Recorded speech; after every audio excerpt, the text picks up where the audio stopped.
Ada banyak ustadz sekarang Pak yang mulai bikin bingung masyarakat. Semua masuk neraka Pak. Bikin ceramah judulnya 140 kesalahan orang yang salat. Banyaknya itu. Nah rukunnya saja sholat cuma 13. Coba.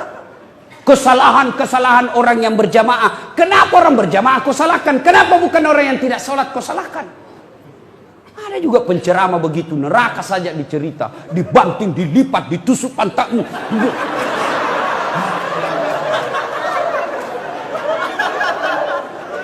Itu saja ceramahnya Pak. Bid'ah saja. Bid'ah masuk neraka. Nenekmu punya neraka. Nabi saja dakwah luar biasa. Datang orang, ya Rasulullah, saya melanggar. Apa pelanggaranmu? Saya berhubungan suami istri di siang hari bulan Ramadan. Nabi bilang, wah, besar dosamu bos. Maka kau puasa 60 hari berturut-turut. Berapa ya Rasul? 60 hari. Ya Rasulullah 30 hari saja saya kecolongan. Apalagi 60 hari. Tidak mampu ya Rasul. Kalau begitu kau kasih makan fakir miskin 60 di kampungmu. Berapa ya Rasul? 60. Ya saya orang miskin ya Rasul. Dalam hati Nabi, ini sudah miskin melanggar lagi.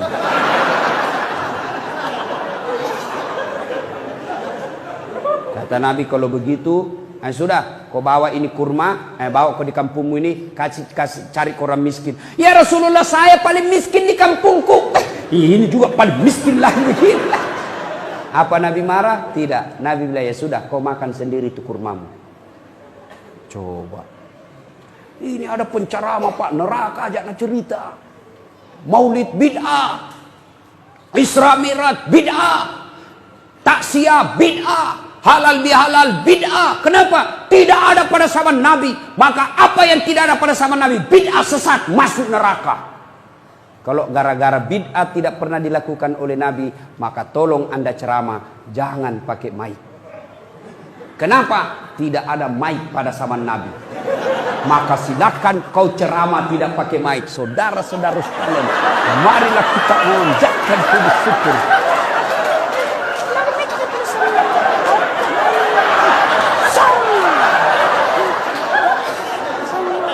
Iya toh? Maka yang baik penceramah, kalau berbeda pendapat, kemukakan semua pendapat ahli mazhab, sudah itu silahkan jamaah yang memilih. Berbeda pendapat dalam Islam itu hal yang lumrah. Berbeda pendapat dalam Islam itu rahmah. Yang menjadi masalah kalau Anda tidak mau menerima perbedaan pendapat dan menyalahkan pendapat orang. Itu salah. Bagaimana kunut? Boleh. Tidak kunut boleh.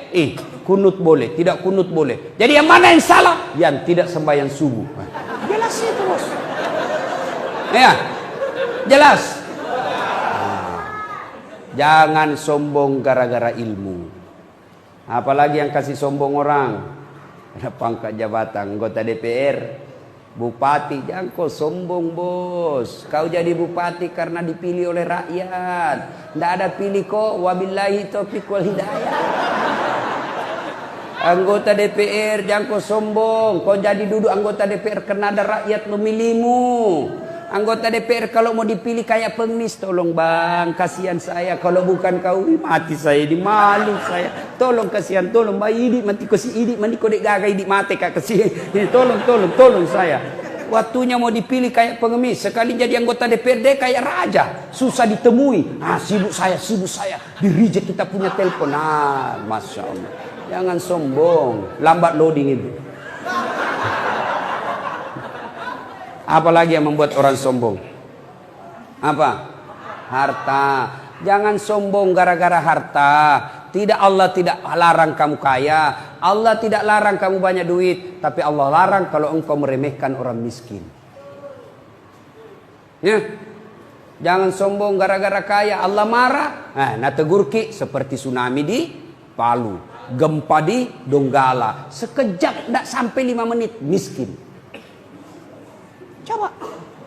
Ya, jangan sombong gara-gara harta. Kalau Allah marah, banyak duitmu, kasih bangkrut. Oke, masih banyak duit, masih banyak duitnya. Tapi kalau Allah marah, apa? Nah, kasih penyakit dalam diri kita sehingga banyak duit tidak ada bisa dia makan. Banyak orang kaya itu berhadapan meja makan, bukan makanan nak pikir apa? Penyakit. asam urat, kolesterol. Lalu nggak ada bisa kumakan. Duitnya 7 miliar tapi dilarang makan nasi. Apa enaknya dilarang makan nasi, dilarang makan garam, dilarang makan gula, dilarang makan petsin, dilarang makan daging, dilarang makan, semua dilarang. Apa yang bisa makan? Ubi rebus. 7 miliar uangnya di ubi bisa makan. Cilaka ngana. Nah, begitu dia ke dokter, apa dia bilang dokter? Bapak selama aktif tidak pernah kena matahari. Mulai besok bapak harus kena jemur matahari. Mulai jam 7:30 sampai jam 10 bapak keliling di kompleks. Jangan pakai baju ya. Nah, bapak pakai celana pendek. Jangan pakai sendal. Kelilinglah dia di kompleks dari 7:30 sampai jam 10 tidak pakai baju, pakai celana pendek, tidak pakai sendal. Apa bedanya sama gembel? Jangan sombong gara-gara harta. Apalagi yang membuat biasa orang sombong? Karena popularitas. Kaya, cantik. Nah, ibu-ibu jangan cantik. Kenapa? Cantik ada batasnya. 17 tahun sweet 17. Cantik memang menggoda. Setiap kau tersenyum satu kampung terpesona. 17 tahun. Tapi balik itu angka 17.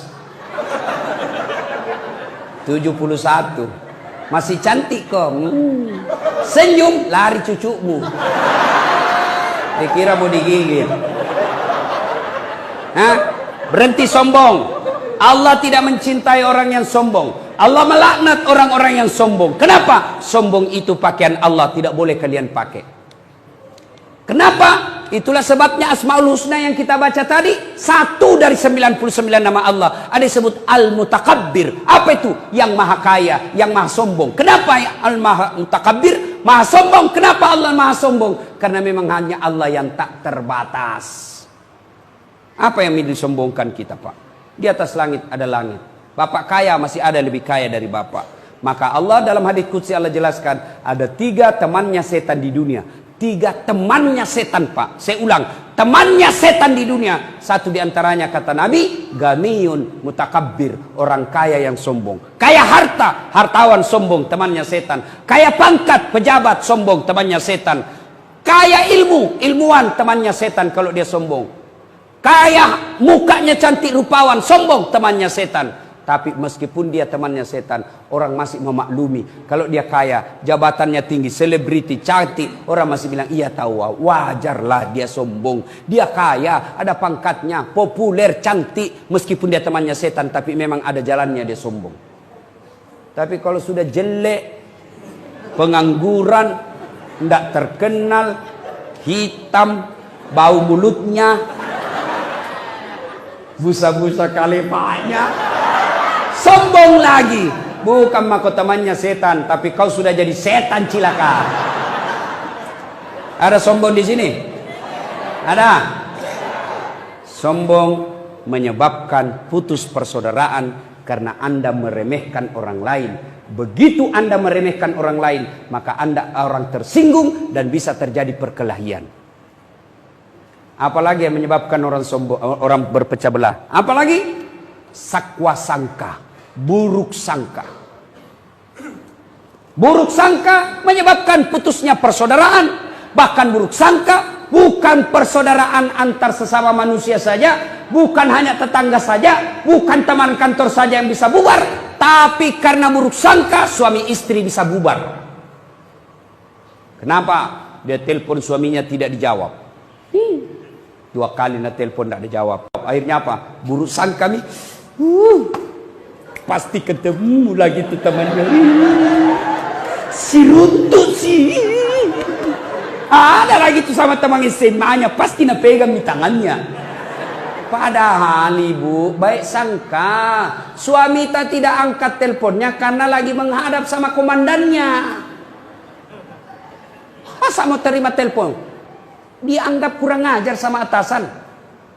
Telepon tidak jawab, baik sangka, oh mungkin suamiku lagi buang air besar. Kan tidak enak kata rutin. Sedikit lagi bu, tidak nyaman bos. Baik sangka.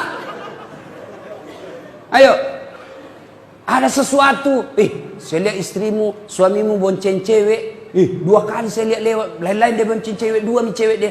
Baik sangka, apa? Suamiku memang bonceng cewek lain-lain karena kerjanya tukang ojek. Baik sangka. Ya,